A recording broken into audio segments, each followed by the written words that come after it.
I thought I would write my thoughts down reflecting on the first season of The Bad Batch, and maybe speculate on what's next for the series. So here are my thoughts about the season as a whole. Overall, I have to say that there were plenty of moments that I really enjoyed in this show. The animation was a step above anything else that has been done before, and even better than Season 7 of the Clone Wars. Especially some of the wide shots that we see throughout the show, those are just simply breathtaking. The show has also introduced us to some amazing characters. My personal favorite in this show has to be either Omega or Crosshair. For Omega, there's a very clear sign of character growth throughout the entire show, from her early beginnings as a naive child to someone who is much more capable, and the show did wonders to endear us to this newly introduced characters among a team of characters that are already relatively well established and fan favorites. There was a really clever balance between providing Omega screen time without overshadowing the other members while making their relationship meaningful and impactful. There's an earnestness and eagerness to learn that stems from Omega and will definitely be interesting to see moving forward.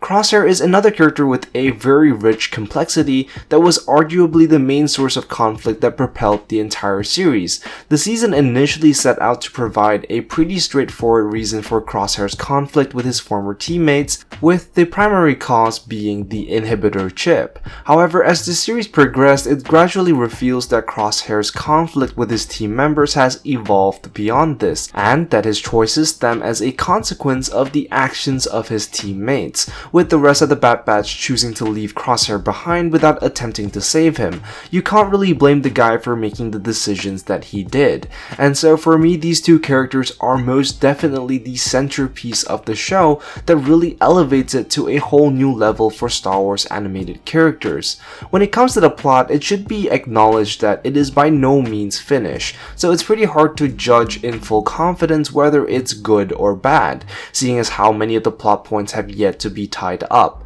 But that being said, the plot is a pretty straightforward one. You have a bunch of rogue special clones who are trying to make their way through a rapidly changing galaxy. That being said, what we often see in the background of the story, whether it's through Rampart or Rex, is that there is clearly a much bigger narrative to be had rather than just mercenary work here and there and the occasional run-in with the Empire. It could be that Season 1 is just here to lay down the basic groundwork moving forward. Given how short each of these episodes are, there just isn't enough time in the number of episodes allocated to really flash out this bigger narrative, at least not in the way the Bad Batch story is being written with fillers and side quests here and there.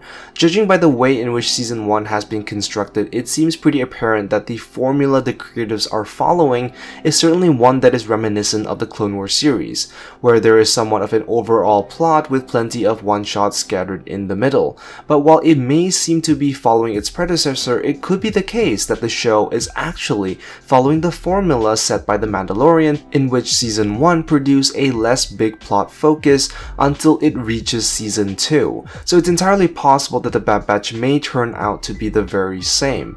Now let's go on to some of the things that I didn't like, and the major one in particular was the finale. Simply put, the finale just isn't as satisfying as it should have been.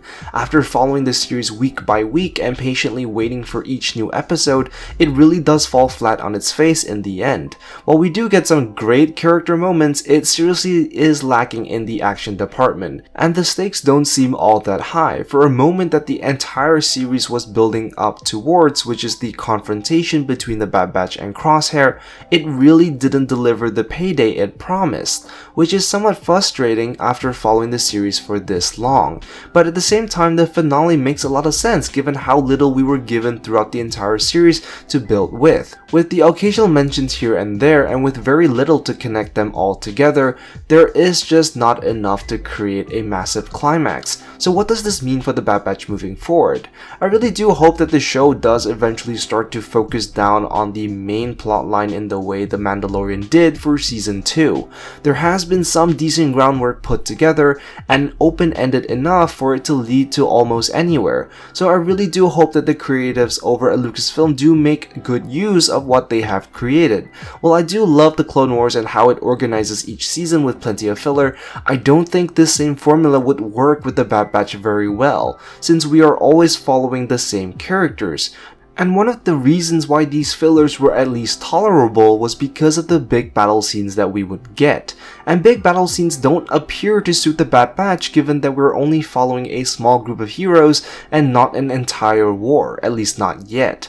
I really hope that for the next season we do get to revisit and pick up a lot of the plot pieces regarding the clones. I especially want to know what happened to Hauser, where did Gregor go, and what is Rex planning. So fingers crossed that they make use of this plotline and really just find a compelling way to connect all these dots together. Overall, I found this show to still be pretty enjoyable, especially when it covers the main plotline, which is where it really shines. So what are your thoughts on the Bad Batch Season 1? Let me know in the comments down below. Be sure to like and subscribe for more Star Wars content, and I will see you in the next video. I am the Lost Acolyte, and I have spoken.